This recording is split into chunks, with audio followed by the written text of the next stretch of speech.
Alright, so what I'm going to have to do next is, there's where the tubes fit, and the one side fits pretty good, the other side's a little tight just because of where the brake is in here. What I'm going to have to do is go in here and do a little bit of hand grinding to relieve some of this metal so that I can get a good square fit up inside this pocket here. And I'm going to have to do that on both of them. They both need a little bit of touching up so I can get this leveled up and welded in there square. So I'm going to go over there with my little carbide router burr and dress all this up by hand so where I can just kind of eyeball the fit close. So I'm just having to do a little bit of grinding with my die grinder here just to try to get this piece to fit in there square like I want, and that one's starting to look pretty good. I had to do a little bit of grinding here on this side because it was pushed off this way a little bit, but I've got it pretty well squared up now. I just got to kind of hold it in there and tack it whenever I'm ready.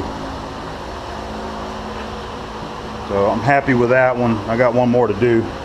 Alright, here's the second one. I had to do a little bit of grinding on this side here and a little bit on that corner so I can get her to sit up in there nice and square. Just getting her held in place and tacked off is just going to be the main thing. Keep it there and then I can weld it up. So we're getting close. Got to weld them in now. I'm going to use the MIG welder just to get them tacked in place. And after I get them tacked, then I'll set up the TIG welder and TIG weld them in. But because I need to build, it's going to be hard to clamp it anyway, so I just want to hold it with my hand right where I want it and get a couple tacks on it to hold it in place.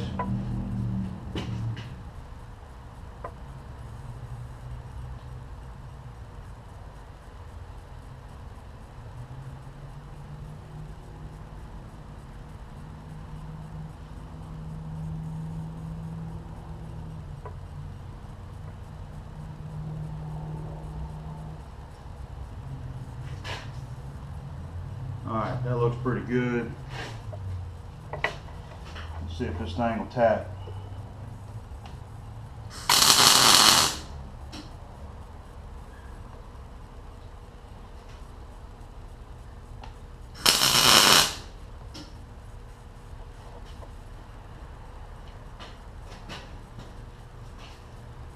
Alright.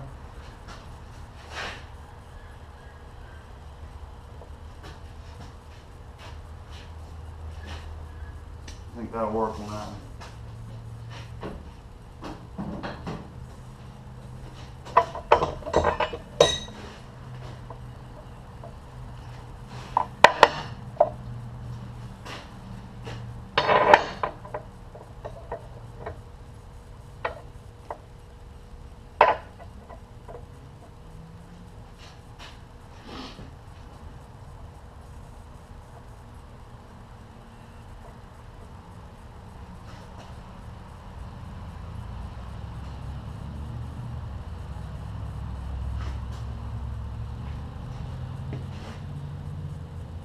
All right.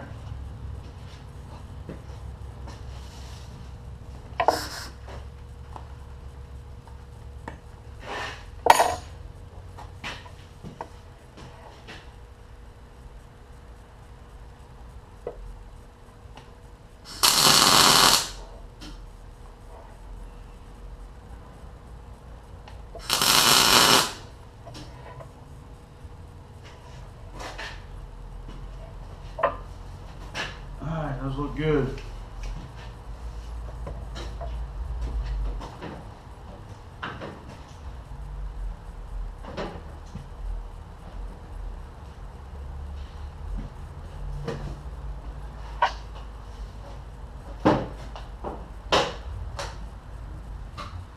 Get the TIG set up.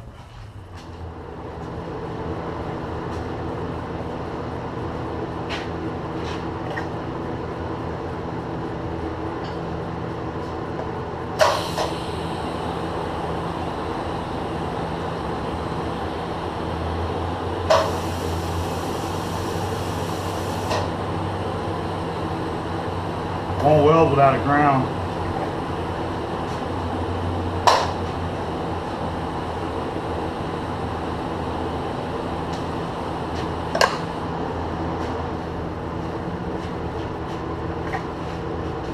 Maybe it'll work this time.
There's the first couple.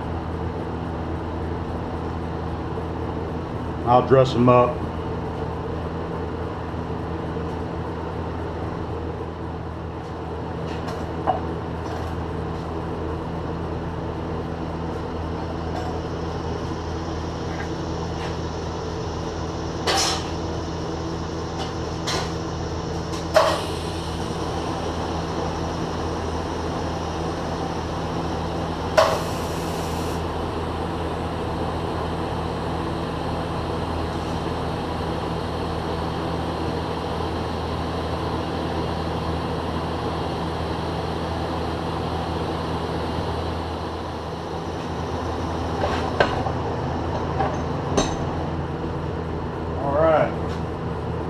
First one done.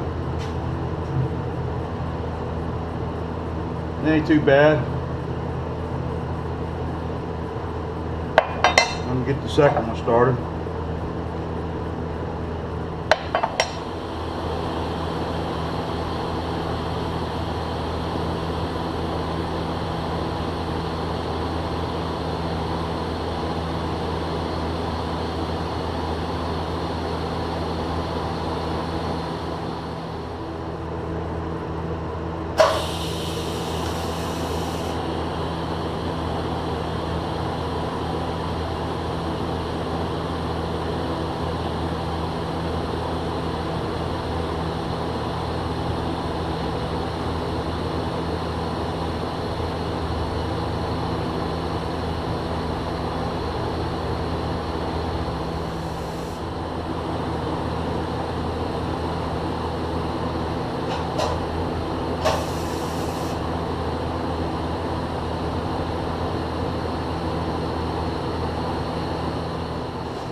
Alright, second one done.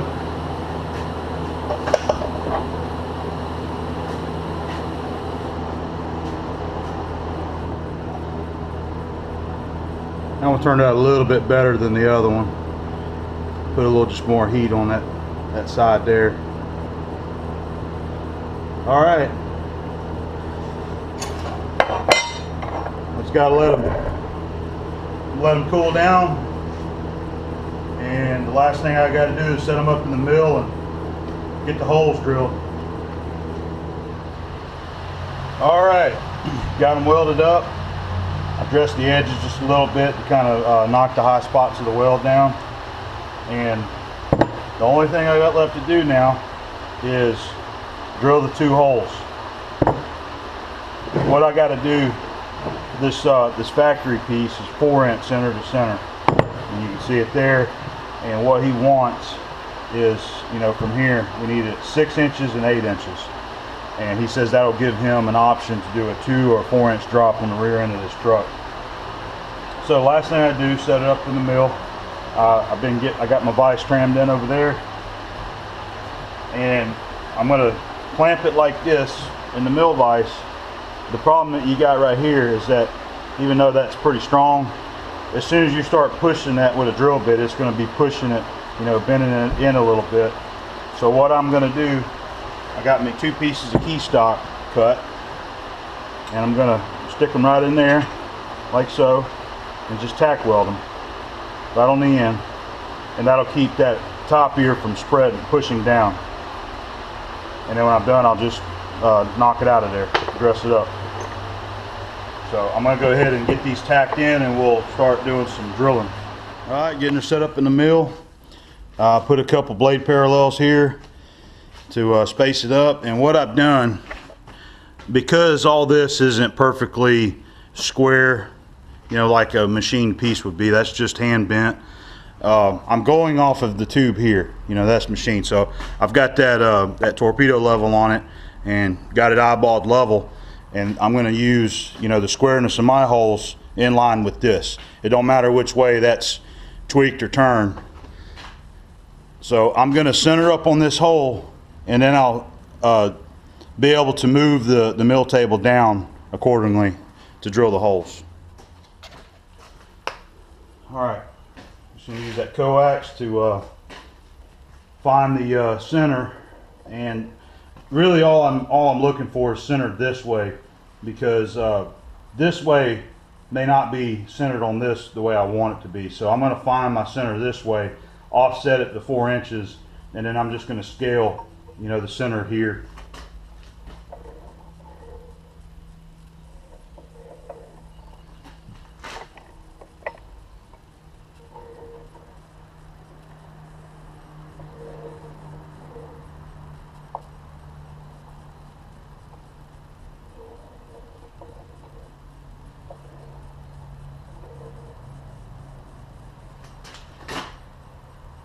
That's on 17, and that's on about 17 and a half. So that's where I need it to be. That's 17, and that's about 17 also. All right, so we're centered up. Centered up good, and lock the cable so I don't move it. And go ahead and set my 0.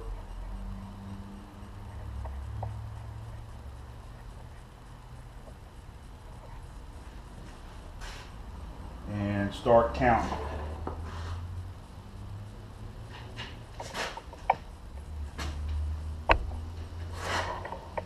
Two, 4, 6, 10.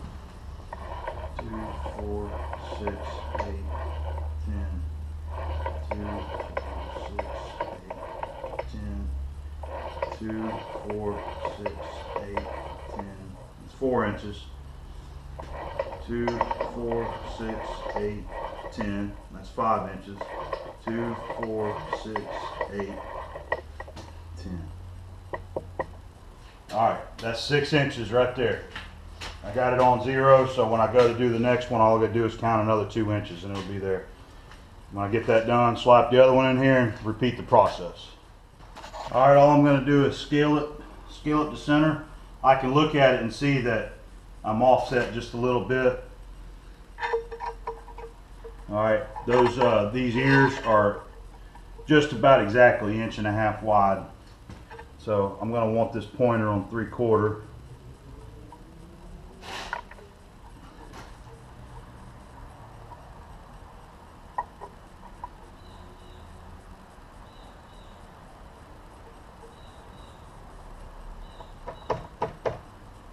All right, it's lined up on 3/4.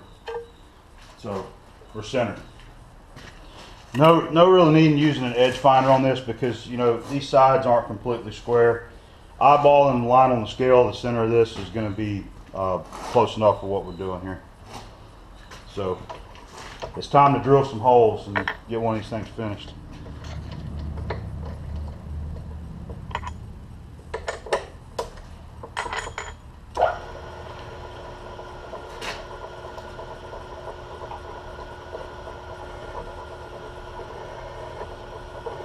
Yeah, you can see it trying to move around on me. They're not, this kind of fixture here ain't perfect, but it'll work.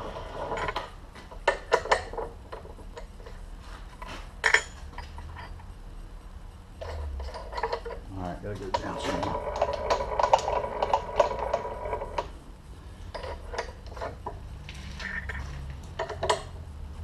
Drilling a 1/2 inch hole.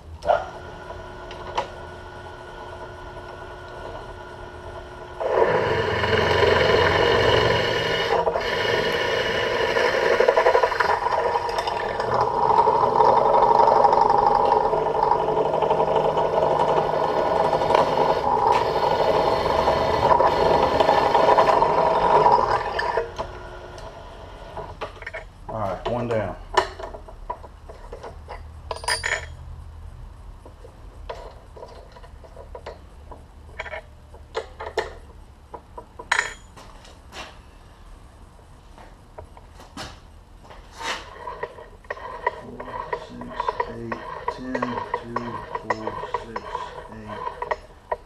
Here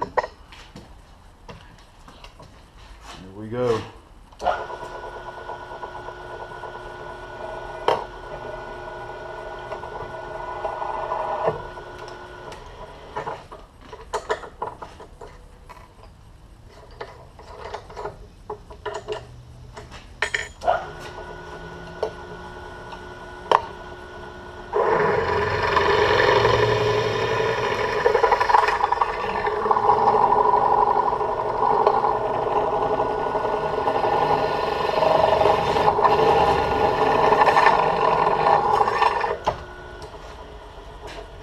All right.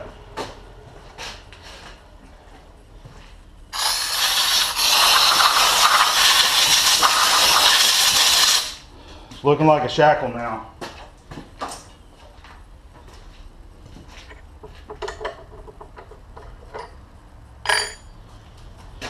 Just got to do a little deburring on them and it'll be ready to roll. You know, I got some burrs in there. I'll reach in there and get them ground off. So I'm going to go ahead and get the other one set up and do the same thing. All right, I pretty well got them finished up. Give you another look at them. You can see how they turned out.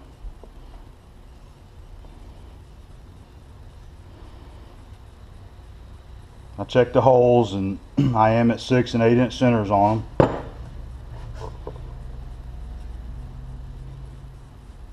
Welding turned out okay. Looks pretty good. Got it dressed up, and I think this will be what he needs. There's a comparison there: the 4 inch, the 6 inch, and 8 inch centers. So I'm almost done with it. I think what I'm going to do now is I'm going to go ahead and stick them in the blast cabinet down there and blast them. And I've got some black spray paint out there in the shed. I'm going to get and go ahead and hang them and put a coat of paint on them, and whenever they dry I'll go ahead and install the bushings, and this will be a ready to bolt on piece whenever I send them to them.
blast cabinet.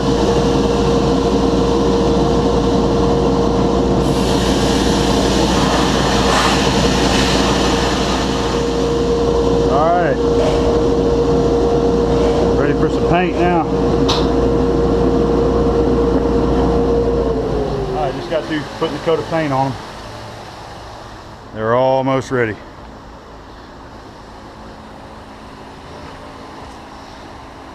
Let those suckers dry and install the bushings. Be ready to roll. All right, I got these shackles finally finished up. Got them built, painted, and got the bushings installed. And there they are, finished up, complete. And everything worked out pretty good. Ain't the best paint job in the world, but I was just trying to get something on there so that they wouldn't rust. I've actually got to box these up and ship them to him because he lives over in Tallahassee. But I like them. They look pretty cool. It's not really something you're going to be looking at, but you know, it's if you're ever up underneath the truck, it's going to be something different because they're custom made. And I wanted to put a little something in here to kind of indicate either who made them or who they belong to, because you know, my name's Adam and his name's Alex, so we both got an A or a name. I thought that was pretty cool, just throwing that in there. So there they are. The bushings pressed in good. I gave them that you know, about a 10-12 thousandths press, and I was able to the bushing kit comes with some lube. I lubed them up. I got them started, and I took my hand and I just, you know, pushed down on them hard, and they went right on up in there like they were supposed to. Same thing with the sleeve. I lubed them up, pressed them down in there, and got a good fit. We're not fighting them to get them in there. So they're done and they're ready to go. So I hope you guys like watching this too. I kind of enjoyed making these for my cousin. He asked me if I could do it because he couldn't find them. I told him sure, we'll knock them out. Wasn't no problem. And another job done. I got some more stuff in here I'm getting ready to start on. So thanks for checking out the video. I hope everybody likes it, and stay tuned for the next one. All right, see you.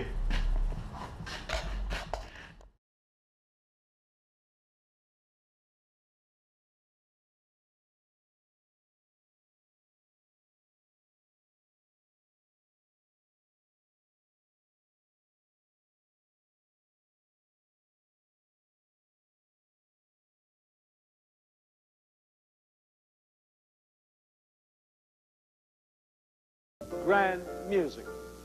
And music means dancing. And all you need is the right partner. For me, it's a girl from Texas. She was born to dance.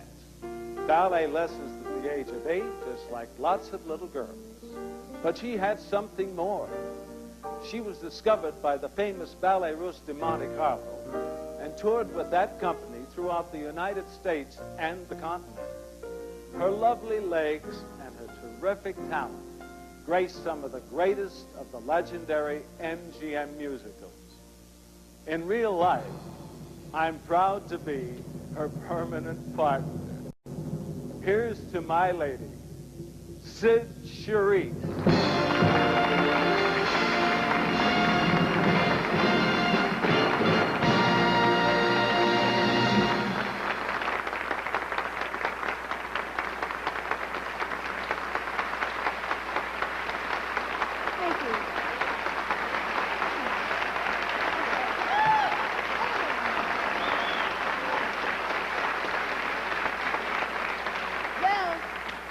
Yes, it was quite a jump from a ballet company to an MGM soundstage.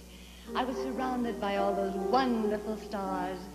But I'll never forget the butterflies I had when I received my first rehearsal call to work with that very special star, Mr. Fred Astaire, in the film Silk Stockings. Well, I got to play the part of a very stern Russian commissar, Ninochka. But by the end of the movie, Ninochka got a chance to swing a little to the red blues. Are you ready?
When MGM was shooting Singing in the Rain, you could just feel the excitement.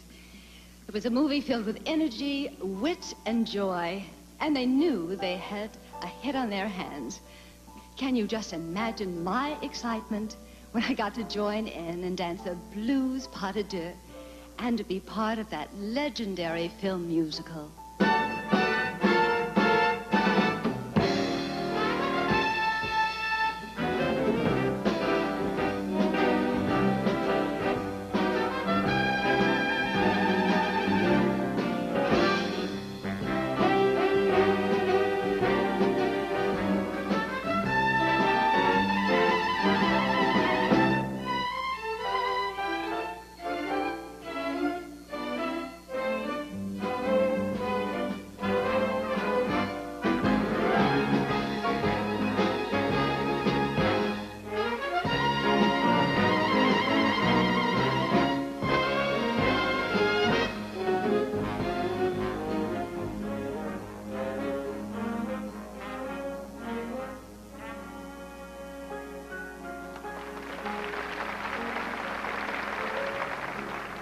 In the glory days of MGM musicals, they could create any fantasy your heart desired. Director Vincent Minnelli magically transformed 3 whole sound stages into the enchanted village of Brigadoon. Oh, it was truly a joy to dance that score by Lerner and Lowe and all that heather on the hill.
You know, many people ask me, what is your favorite dance number?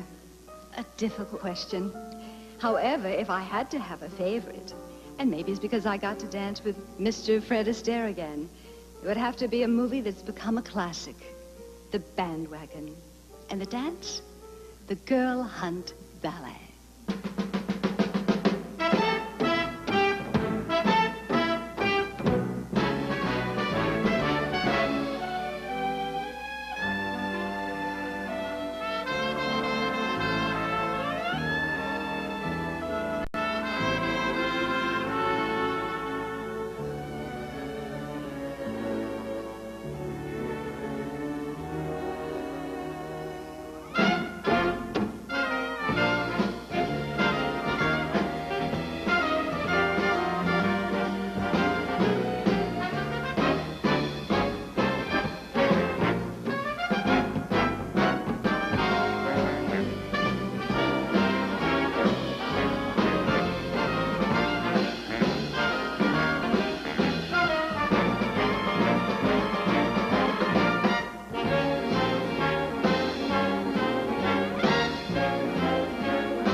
brings back a sound of music so tender, brings back a night of tropical splendor, brings back a memory evergreen. I'm with you once more under the stars, down by the shore, and August is gray. Even the palms seem to be swaying when they begin.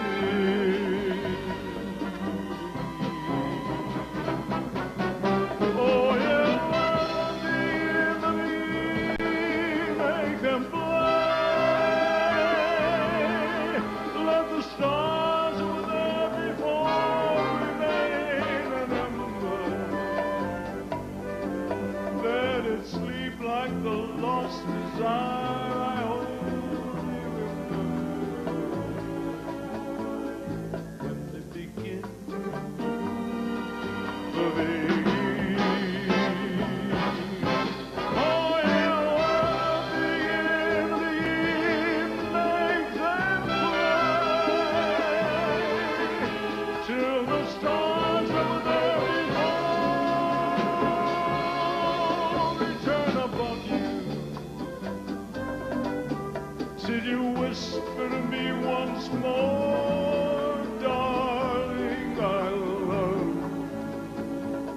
You certainly know heaven we're in when they begin